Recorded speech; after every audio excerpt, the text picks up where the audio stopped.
வணக்கம் நண்பர்களே. பெரியார் என்று அழைக்கப்படுகிற ஈவே ராமசாமி ஐயா பெண் உரிமை குறித்து பாலின குற்றச்சாட்டுகளாகவே சமுதாயத்தின் மீது வைத்து பெண்ணினம் குறித்து அவர் பேசிய சில கட்டுரைகளை, எழுத்துக்களை, பேச்சுக்களை நான் ஆதாரங்களுடன் என்னோடய சேனலில் ஒரு வீடியோவை வெளியிட்டிருக்கேன். அதில் என்ன முக்கியமான பகுதியில் சொல்கிறேன், மீதி உள்ளதை நீங்கள் முழு வீடியோவில் பாருங்கள். கீழே லிங்க் இருக்குது. தன் மனைவி இறந்ததை மகிழ்ச்சி என்று கொண்டாடுகிறார். அதில் நான் சுதந்திரம் பெற்றேன் என்று கூறுகிறார்.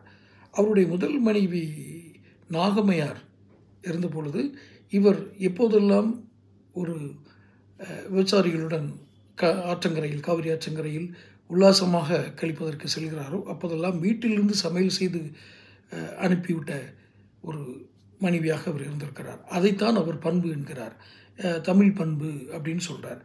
அதனாலேயே அவர் திருமணங்கிறத ஒரு கிரிமினல் குற்றமாக அறிவிக்கணும்னு சொல்கிறார். இது எப்படிப்பட்ட மனப்பாங்கு? அவருடைய சிந்தனைகளை அவர் சொன்ன ஒவ்வொரு பத்திரிகையிலும் அவர் எழுதியதை எடுத்து இது காலச்சோடு பத்திரிகையில் 2004ஆம் ஆண்டு வந்த காலச்சோடு பத்திரிகையில் இவர் ரவிக்குமார், இன்றைக்கு விடுதலை சிறுத்தைகள் கட்சியில் இருக்கக்கூடிய ரவிக்குமார் எம்எல்ஏ, அவர் அதை எழுதியதாக அந்த செய்தி. அதை அப்படியே நான் அந்த ஆதாரத்தை தம்ப்நெயிலாகவே வச்சுருக்கிறேன். ஸோ இப்படி விபச்சாரி வீட்டுக்கு போனவருக்கு சமையல் பண்ணி அனுப்புறது தான் தமிழ் பண்புன்ற விட்டுருங்க, பெண்ணின் இயல்பா? இப்படி நிர்பந்தப்படுத்தியவரை எப்படி பெண்ணிய அரசியல்வாதியாக, பெண்ணிய சீர்திருத்தவாதியாக நாம் ஏற்றுக்கொள்ள முடியும்? அவர் அரசியல்வாதி அல்ல. இது ஏற்றுக்கொள்வது சரியா?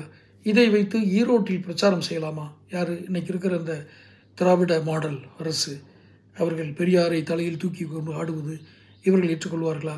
அல்லது ரவிக்குமார் இப்படி 2004ஆம் ஆண்டு எழுதினார் பெரியாரை பற்றி என்பதை விடுதலை சிறுத்தைகள் கட்சி ஏற்றுக்கொள்ளுமா? பொறுத்திருந்தான் பார்க்க வேண்டும். தொடர்ந்து சேனல் பாருங்கள், சப்ஸ்கிரைப் பண்ணுங்கள், நோட்டிஃபிகேஷன் பில் பதிவு பண்ணுங்கள்.